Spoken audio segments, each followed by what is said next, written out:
ETV ప్రేక్షకులకు శుభోదయం. సుప్రభాత గంటారావానికి స్వాగతం. ముందుగా ప్రధాన అంశాలు. ప్రాజెక్టుల నిర్మాణంలో చైనా సహకారం, నాణ్యతా ప్రమాణాలే లక్ష్యమన్న ప్రభుత్వం.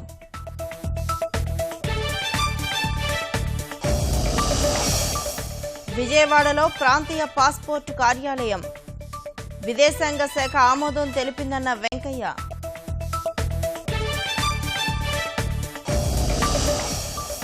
ఏడు గంటలు మట్టి పెళ్లల కింద జీవన పోరాటం, సజీవంగా బయటకు తీసిన సహాయ బృందాలు.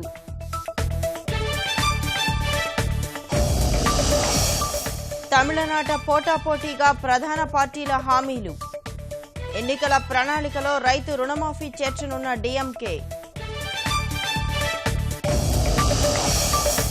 బ్రిటన్ ప్రధాని క్యామరూన్ మెడకు పనామా పత్రాలు, రాజీనామా చేయాలంటూ ప్రజల ఆందోళన.